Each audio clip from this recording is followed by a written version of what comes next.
Al Punto en la Salud, y el doctor Elvin Castillo tiene el balón en sus manos para conducir el programa a partir de este momento. Adelante, doctor Castillo. Muy buenas tardes, gracias por acompañarnos en su segmento de salud, del Punto en la Tarde al Punto en la Salud.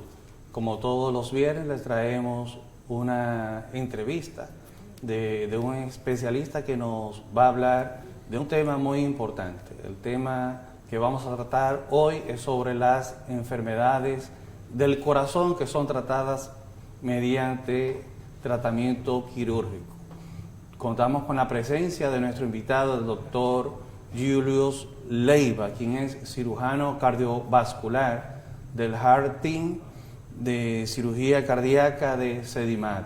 El doctor es egresado de la UNFU y realizó sus estudios de cirugía cardiovascular en el Hospital Ignacio Chávez de México. Muchísimas gracias, doctor, por acompañarnos. Muchas gracias, doctor Castillo, por la invitación, muy amables. A usted por acompañarnos aquí en sacrificar su viernes, estar aquí. Bien, entonces, antes de entrar de lleno en lo que es el tema, queremos saber cuál es la diferencia. Pues sabemos que hay diferentes tipos de especialistas que abordan las patologías del tórax. El cirujano cardiotorácico, cardiovascular, está el cirujano torácico, también el médico intervencionista. Entonces, ¿cuál es la diferencia entre uno y otro y qué abarca la especialidad suya de cirujano cardiovascular?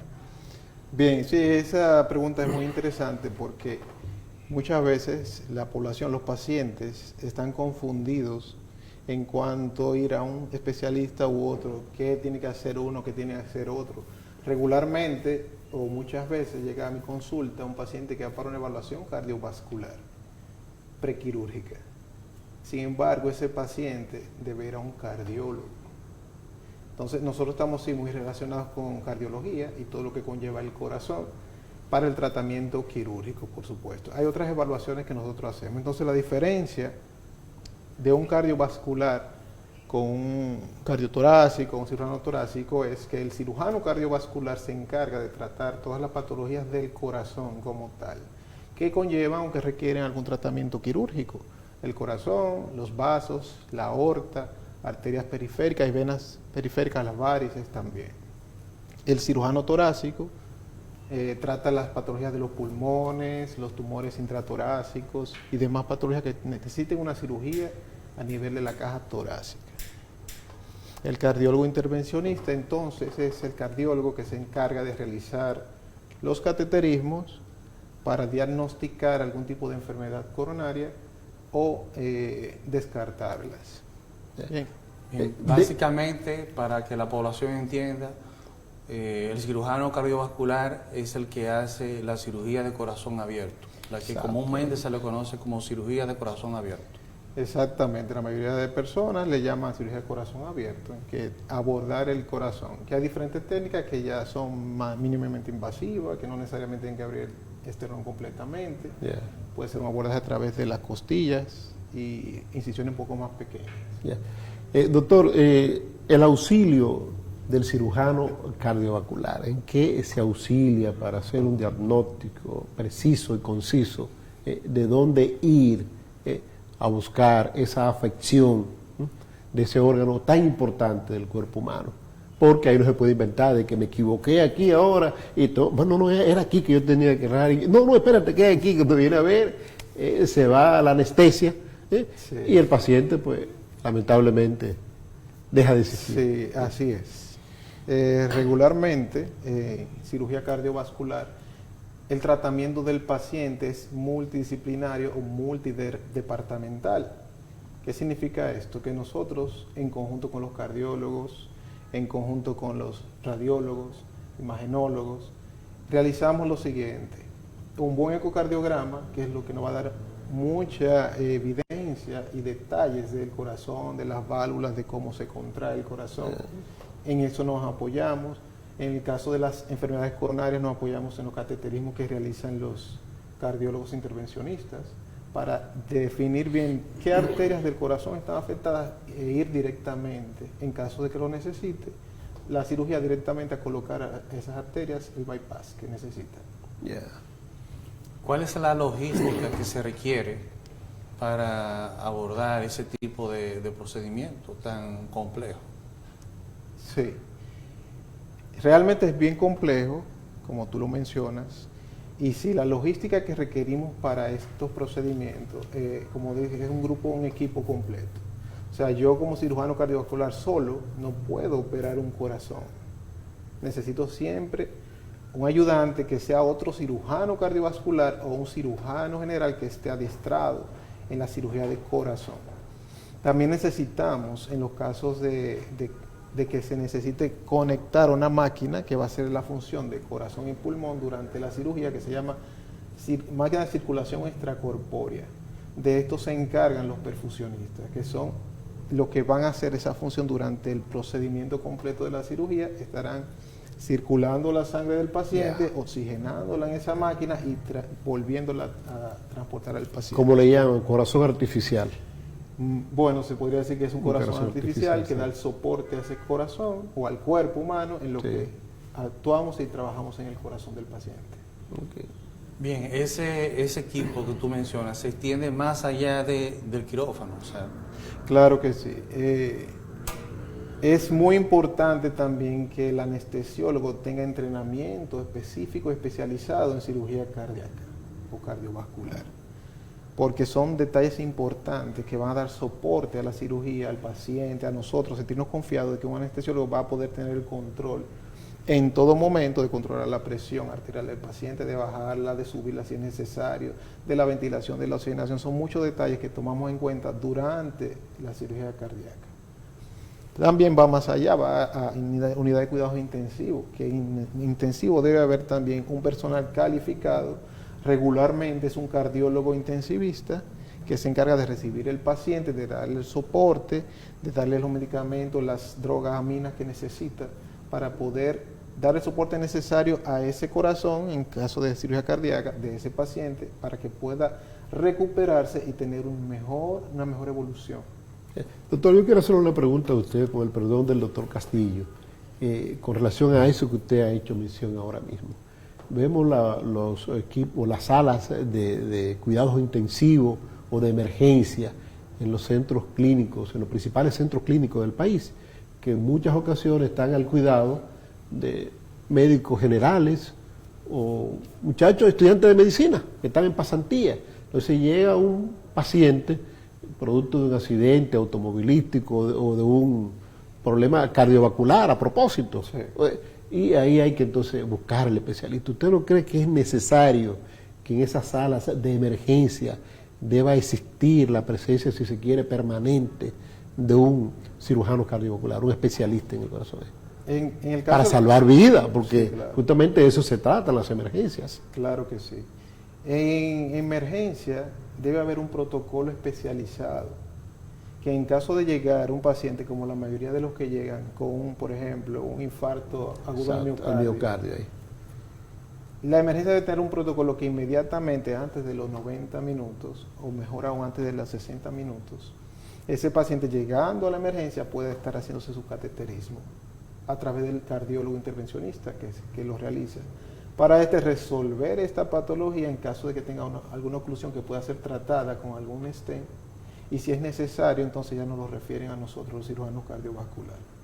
Igualmente, si llega un paciente con una disección aórtica, que la vemos muy a menudo en los pacientes que son hipertensos, es la rotura de la arteria principal. ¿Qué es eso, la disección aórtica? La disección aórtica es la rotura de la arteria principal del cuerpo, la arteria principal que sale del corazón y lleva sangre a todo el cuerpo. Cuando hay una hipertensión muy alta o un traumatismo muy grande, en pacientes que tienen cierto riesgo, se les rompe esa aorta, tiene un dolor opresivo muy fuerte en el pecho, espalda, tal vez llega abdomen, llegan a la emergencia. Es importantísimo que el médico de emergencia pueda diagnosticar a tiempo esta patología, porque esa es de vida o muerte. Claro, porque una hemorragia indetenible prácticamente. Exactamente. El A veces pronóstico de esa enfermedad. el pronóstico es que el 50% llega tal vez al hospital y de ese 50 tal vez un 10% puede llegar a cirugía.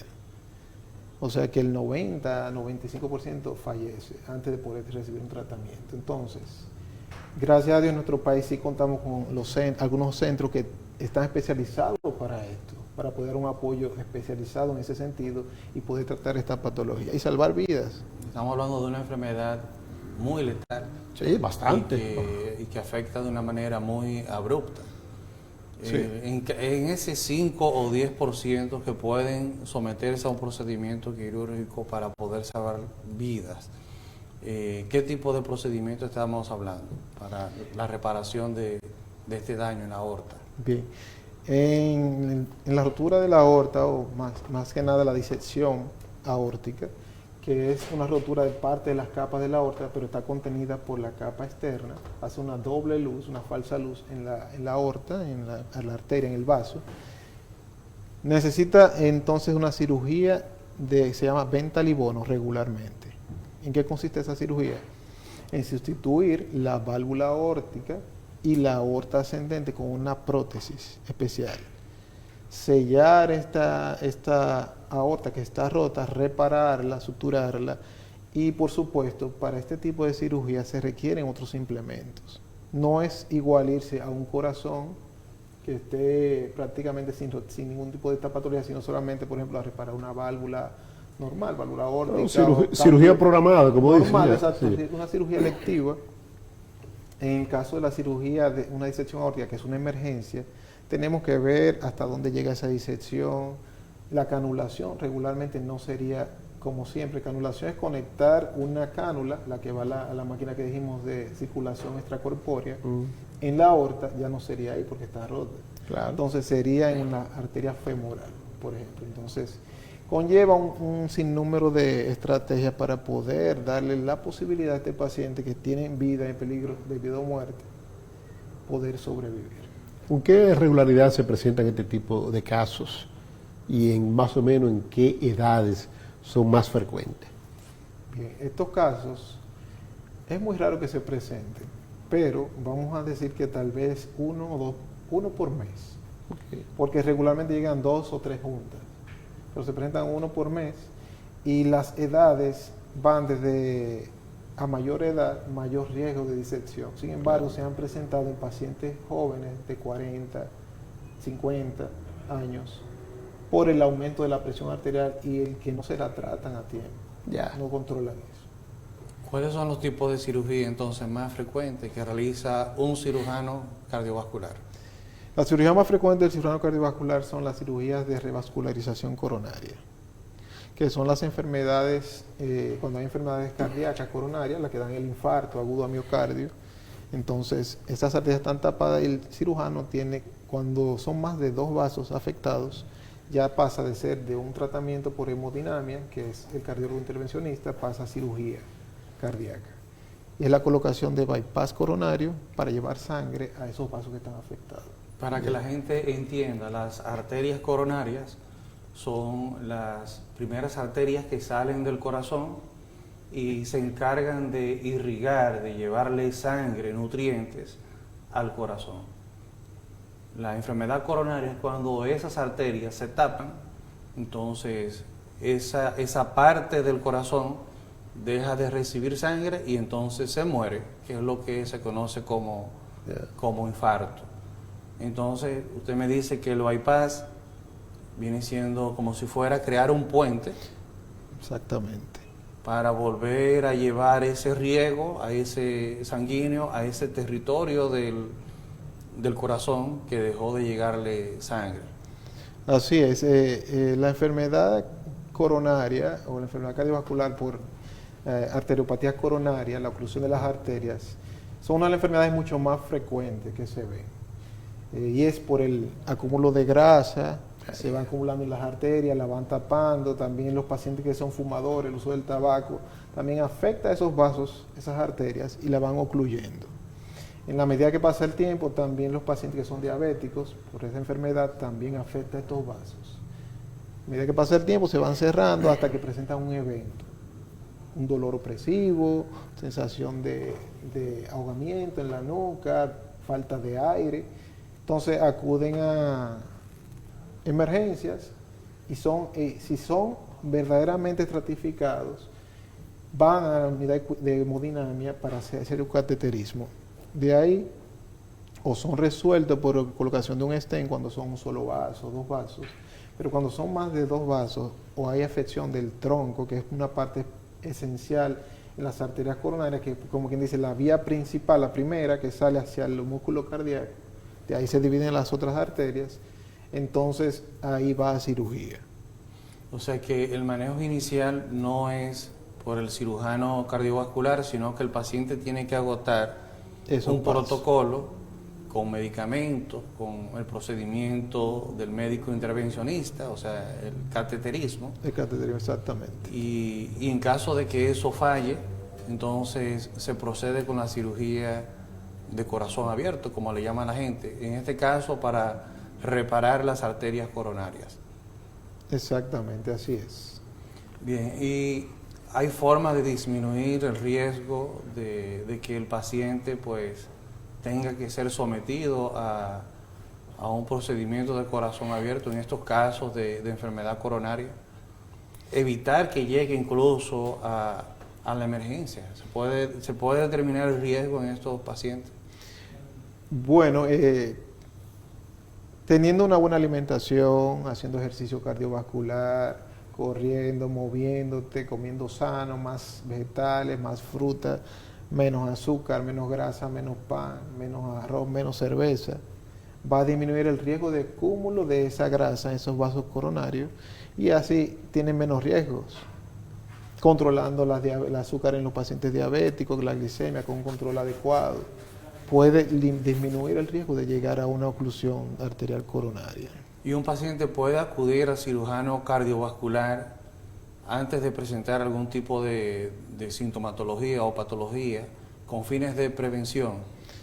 Bueno, sí, claro, para un chequeo general puede acudir, se le hace lo que mencionamos hace un momento, que era un ecocardiograma para ver cómo está el corazón, se le hace una prueba de estrés en caso de que uno considere que es aceptable para hacérsela, y ahí podemos descartar si tiene algún riesgo o no. O se hace un score de calcio que también nos definiría si realmente tiene o no riesgo de tener alguna enfermedad coronaria isquémica.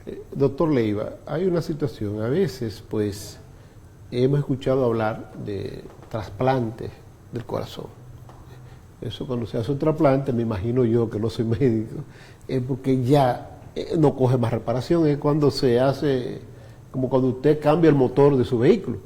Cualquier cosita del motor, pues, tú la reparas, que se dañó la bomba de agua, bueno, tú la cambias, que no está lubricando, revisa a ver la bomba de aceite, se le cambia la bomba de aceite y el vehículo vuelve a la normalidad del motor. Sí. Entonces cuando se decide hacer o optar por un trasplante de corazón, ¿en cuáles casos son específicamente? Ya en el caso de una insuficiencia cardíaca muy avanzada, que el corazón esté respondiendo muy mal, que ya no haya otra solución que solamente sea el trasplante.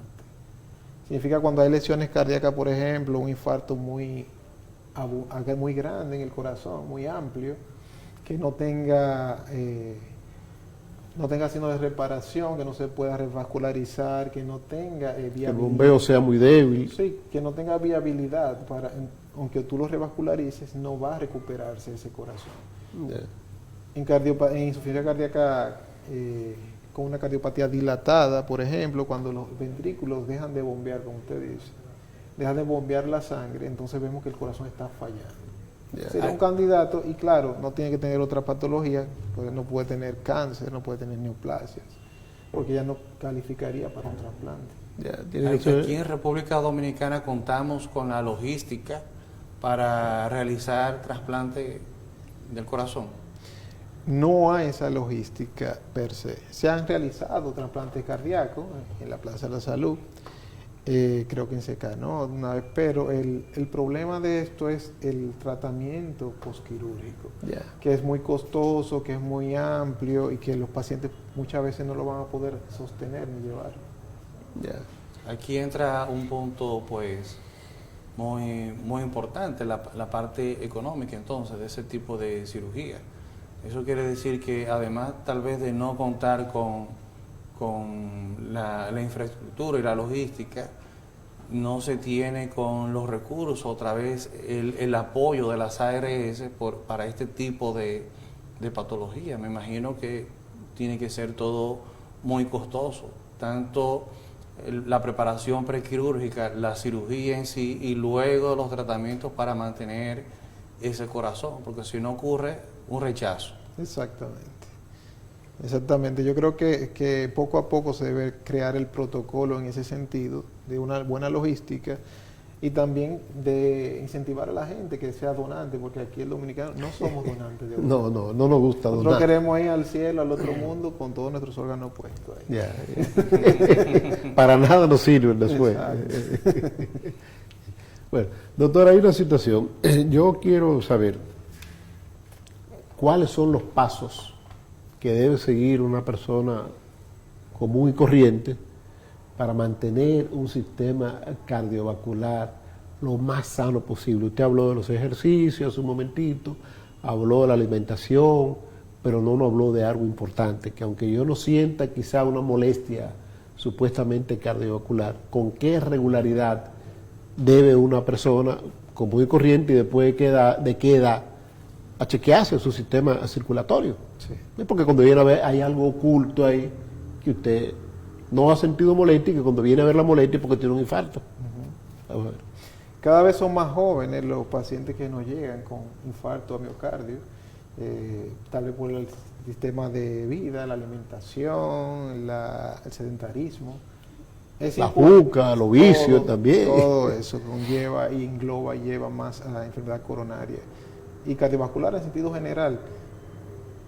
Después de los 40 años es bueno que usted anualmente, por lo menos, vaya y se haga un chequeo general. Aparte de lo que ya hemos mencionado mucho, hacer su ejercicio por lo menos 3 o 4 veces por semana y cambiar su sistema de alimentación. Que regularmente los alimentos que son más buenos al paladar son los más dañinos. Entonces, tratar de ir cambiando ese paladar, ese sentir del paladar para que se acostumbre a comer bajo en sal, comer más saludable, más vegetales, más fruta. La cirugía del marcapaso, ¿en qué consiste eso? Cuando el paciente dice, no, que yo tengo un marcapasos. Sí, el marcapaso es un dispositivo, es una batería que manda un estímulo al corazón para darle latidos. Son los pacientes que tienen disminución o trastorno en la conducción eléctrica en el corazón. Entonces por eso se le coloca un marcapaso para ayudarlo a latir. Bien, eso se encarga regularmente nosotros, los cirujanos cardiovasculares, y también los electrofisiólogos se encargan de eso, de los trastornos eléctricos del corazón. ¿En qué lugar se coloca ese aparatito específicamente? Sí, se coloca en la pared del ventrículo. El ventrículo son las cavidades del corazón que bombean sangre. El ventrículo derecho la bombea hacia los pulmones, el ventrículo izquierdo la bombea hacia el cuerpo. Y también algunos pacientes necesitan que se le coloque un dispositivo o un electrodo también en la aurícula derecha, que es de donde sale regularmente el estímulo hacia los ventrículos. Bueno, eso se debe a que el corazón, como bien ya dijo el doctor, tiene un marcapasos natural que le indica al corazón cada qué tiempo debe contraerse por minuto, envía impulsos eléctricos. Cuando eso falla o disminuye la cantidad de impulsos eléctricos por minuto, entonces debe corregirse quirúrgicamente. Exactamente. A propósito de esto, doctor, yo he escuchado gente que usa el marcapaso y dice, bueno, ya la batería se está acabando, se está venciendo. El que se somete a ese tipo de cirugía, ¿cada qué tiempo debe revisarse ese dispositivo eléctrico que tiene dentro de su cuerpo? Tiene que ir a su chequeo con el cardiólogo anual. Y dependiendo de cada paciente en específico, algunos cada 6 meses, pero regularmente esta batería cada vez duran más. 10 años, 12 años, de acuerdo a la impedancia y a la potencia con que se programe el estímulo de esa batería, va a durar más o menos. Para reemplazarla, volver a la cirugía de nuevo. Regularmente solamente es cambiar la batería, que se coloca en un bolsillo debajo de la piel. Ya no es abrir el corazón. Ya no es abrir de nuevo, no es abrir de nuevo. ¿Y qué pasa si se le agota la batería y el paciente pues se fue para un campo, se descuidó, se le olvidó la fecha? Si está realmente dependiente de ese marcapaso, entonces haría una parada cardíaca y no llegaría probablemente al hospital. Bueno. Por eso que lleva un seguimiento a esos pacientes que se le coloca marcapasos. Deberían inventar algún sistema donde el paciente por algún cable USB o ahora como el iPhone que se carga de manera inalámbrica. Sí. O hacer como le hacen a algunas mascotas, le colocan una cadena y en esa cadena tiene, bueno, la fecha de vencimiento de esto, ¿verdad? Porque, bueno, esos marcapasos al principio era una batería que colgaba, cada vez se han vuelto más pequeñas. Y cada vez se han vuelto más modernos y más avanzados. Yo creo que sí. Y de hecho la programación es por fuera de la piel, que se reprograma ese marcapaso. Ya que eso no tiene que hacerlo necesariamente el médico, sino un técnico que programa. Que yo he visto, en las películas he visto esto, un técnico los programa, anda con su laptop, que un paciente, bueno, él llegó allá, una vez que la laptop le reactivan. Así mismo es, un laptop especializada para la programación del marcapaso. ¿Y qué puede dañar ese marcapaso natural y cómo nosotros evitar que esto ocurra? ¿Qué lo puede dañar? Una infección, que haya una fibrosis, que se desplace dentro del sitio donde se implanta, cuando son implantados por dentro. Eso puede traer trastorno en este marcapaso. Por eso el seguimiento que debe conllevar el paciente. Hay algunos marcapasos que son solamente para, por ejemplo, desfibrilar al paciente. Si tiene una taquicardia, o sea, un trastorno del latido del corazón anormal, este marcapaso le da una descarga para decir al corazón, reiniciarlo y volverlo a que se coloque como debe latir. ¿Esos pacientes no pueden ser sometidos a rayo X? Me imagino que no, porque... Sí pueden. Sí pueden ser sometidos a rayo X. A lo que no pueden ser sometidos muchas veces es a la resonancia magnética. Que pueden desplazar algunos de los dispositivos, pero cada vez se hacen con otro tipo de materiales que no tengan que ver con este magnetismo, para que puedan hacerse este tipo de estudios. Bien, doctor. ¿Cuáles son las complicaciones más frecuentes e importantes en el caso de la cirugía cardíaca? Las complicaciones son como todas las cirugías. Yo siempre digo a mis pacientes, hasta ponerse una inyección tiene su riesgo. El que se pone una inyección puede morirse, por ejemplo. Puede hacer una reacción anafiláctica y no pasa eso. No pasa con frecuencia. Entonces, en cirugía cardíaca, igual que en todos los tipos de cirugía, puede haber sangrado, puede haber infección, puede haber arritmias, infarto transoperatorio, posoperatorio. Para todo esto siempre se toman medidas de prevención y medidas para disminuir estos riesgos. Uno de los riesgos más temidos en cirugía cardíaca son las mediastinitis, que son la infección del tórax, del mediastino. Una infección en esta zona es catastrófica. Pero hemos aprendido a tratar esto. Y ya son pocas la mortalidad que hay por este tipo de complicación. Es muy difícil que muera. Y también es muy difícil que pase, es muy raro. Eso casi no se ve. Tal vez el 1% o menos. Doctor, todavía ya o más bien, no vamos a decir todavía, porque me estoy adelantando a la respuesta suya.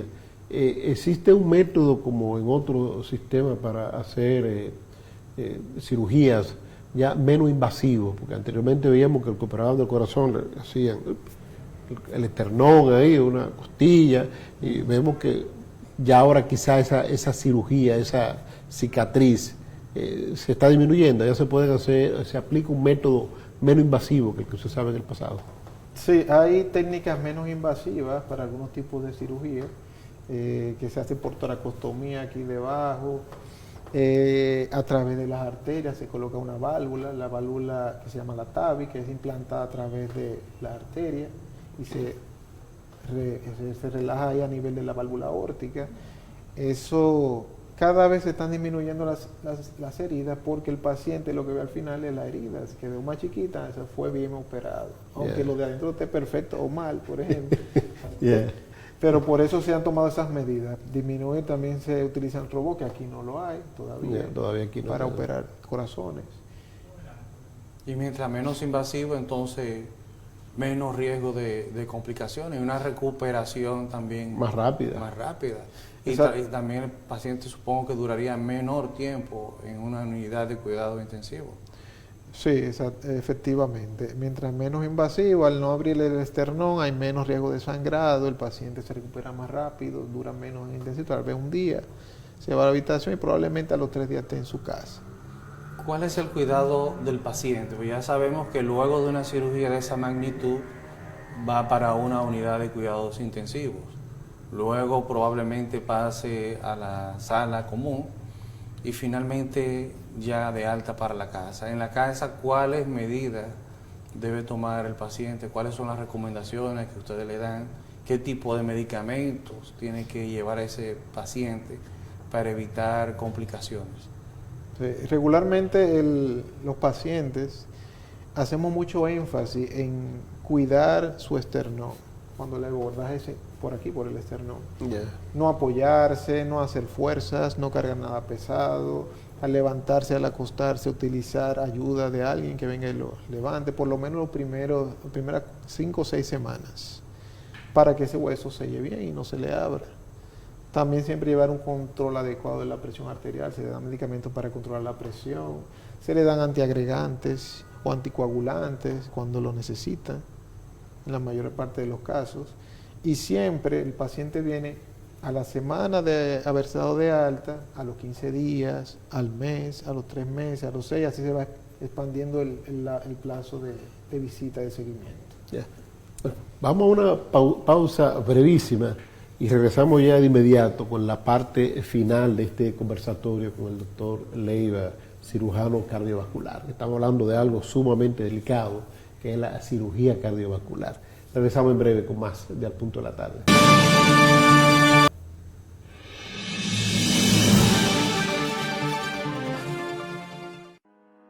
Si tienes un crédito formal y te acogiste a las facilidades otorgadas a propósito de la emergencia nacional por COVID-19, este video es para ti. Quizás te preocupan aspectos como la forma en que se están retomando los pagos y el verdadero alcance de las facilidades. Hablemos del tema. Primero, lo primero. Las entidades de intermediación financiera no te estaban exonerando los pagos, sino aplazándolos. Además, con muy contadas excepciones, durante la vigencia de la gracia se generaban intereses con respecto al balance pendiente de pago de tu préstamo. ¿Cómo que intereses? Si hablamos de una gracia. Buena pregunta. La gracia te eximía de pagar los intereses en el momento acordado originalmente sin cargos por mora ni daños en tu perfil crediticio. Es decir, consistía en que la entidad te permitía aplazar los pagos sin aplicarte una penalidad, pero eso no significaba una exoneración de las cuotas ni del pago de intereses. Además, los intereses que se generaron durante la flexibilidad fueron ligeramente superiores a los que se habrían generado con el plan de pagos inicial. ¿Por qué? Como no estabas pagando las cuotas, no estabas amortizando el capital, y recuerda que, a menor capital adeudado, menos pagarás por intereses. Todo esto explica un hecho que muchos no entienden y que a nadie le gusta. Al finalizar el periodo de gracia deben más que a su inicio. Por eso es posible que algunas modalidades de pago contemplen la extensión de la vida del préstamo y, a la vez, el aumento de las cuotas. ¿Le llegaste a la matemática?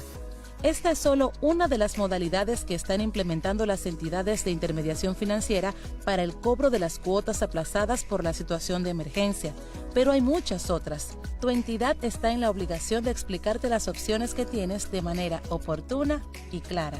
¿Te sirvió la explicación? Para más orientaciones, sigue los posts en nuestras redes con el hashtag Después de la Gracia. Superintendencia de Bancos.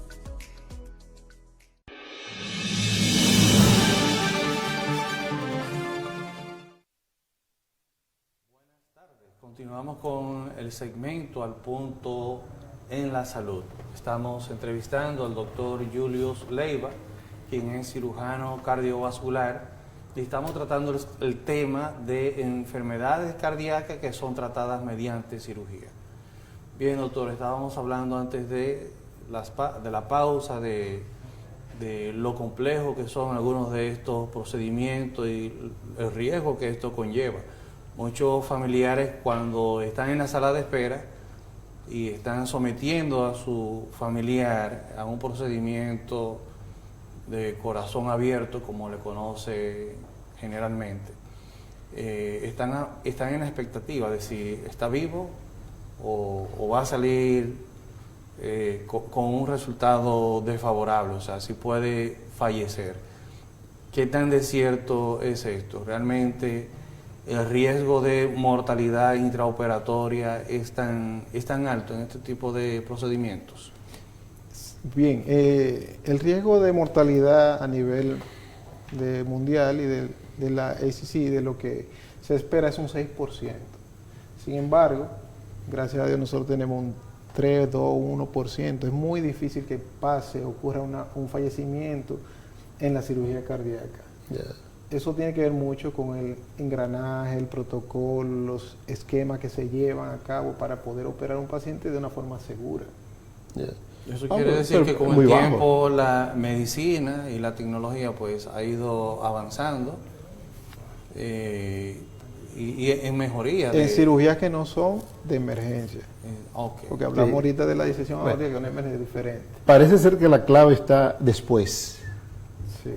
Los riesgos de resultados fatales quizá no están en el quirófano, sino después en cómo se comporta el paciente, cómo lleva las indicaciones que le dio el médico, de llevar el tratamiento adecuado, ya tanto en el aspecto de la ingesta de medicamentos como en la movilidad en su hogar u otras cosas. Eso es muy importante porque el cuidado postoperatorio tiene que ver mucho con la evolución del paciente. Yeah. Claro que una buena cirugía usted tiene que saber en qué equipo se va a poner, en qué manos va a poner su corazón. Eso también es muy importante, porque no siempre está el buen equipo que se prepara bien, que tiene el apoyo del buen anestesiólogo, de la perfusionista o el perfusionista, del buen intensivista que lo recibe en unidad de cuidado intensivo, del cardiólogo que está encima de ese paciente. Es importante que todos esos departamentos, todos esos profesionales estén encima del paciente para un buen desarrollo, una buena evolución de ese paciente. Usted contestó la pregunta que yo le iba a hacer ya. ¿Cuántos profesionales más o menos de la salud intervienen en una sala de cirugía cardiovascular? Sí. Porque tan importante es el anestesiólogo al momento de colocar al paciente en estado operatorio como al momento de que el paciente vuelva.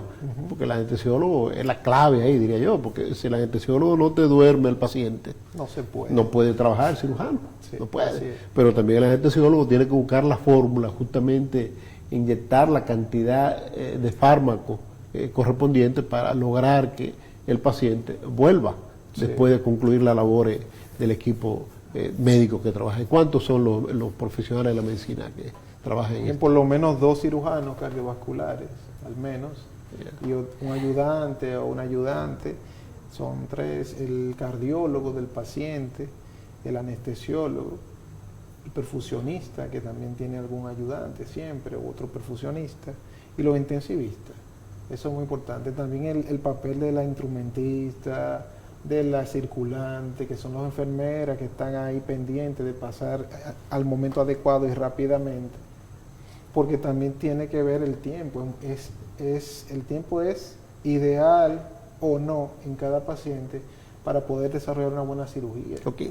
¿Qué tiempo puede durar una cirugía máximo? Porque yo tengo entendido que un paciente no puede durar más de X tiempo bajo el proceso de anestesia, ¿verdad? Ya después de X tiempo tiene que volver, aunque... Sí. En cirugía cardíaca yo le digo a los pacientes que me preguntan, ¿cuándo va a durar, doctor? Yo le digo, para ti, para el paciente, yo digo, para ti va a durar 1 minuto. Tú te vas a dormir y vas a despertar en intensivo. Para nosotros, aproximadamente de 2 a 4 horas. Wow. ¿Por qué? Porque el paciente lo bajan de la habitación, empieza a trabajar con el anestesiólogo, que le pone una vía central, que le pone una línea arterial para medir su tensión arterial durante el procedimiento, que lo intuba, que lo duerme, que lo anestesia, lo prepara. La enfermera le hacen la asepsia, la antisepsia. Entonces, nosotros en sí duramos un procedimiento, pueden ser 2 horas, puede ser, depende del tipo de cirugía, 3 horas. Okay. Y en la medida que pasa más tiempo en circulación extracorpórea hay mucho más riesgo. Por eso se necesita hacer también rápido durante el procedimiento en sí. Bien, doctor. Se escucha mucho de las enfermedades de las válvulas del corazón. ¿Qué son las válvulas del corazón? ¿Y cómo se dañan? ¿Cuáles son las enfermedades que hacen que este aparato que se encuentra dentro del corazón pues sufra un daño? ¿Y cómo se corrige? ¿Necesariamente tiene que ser mediante una intervención quirúrgica? Bien, las válvulas del corazón son, para que las personas que nos están viendo entiendan, son las puertas que permiten el paso de sangre de una cavidad a otra e impiden que se devuelva esa sangre. La válvula tricúspide permite que la sangre pase de la aurícula derecha, de donde llega del cuerpo, hacia el ventrículo derecho. Hay una válvula pulmonar que pasa la sangre desde el ventrículo derecho hacia los pulmones, entonces impide que se devuelva. Luego llega la sangre a la aurícula izquierda, que es otra cavidad del corazón.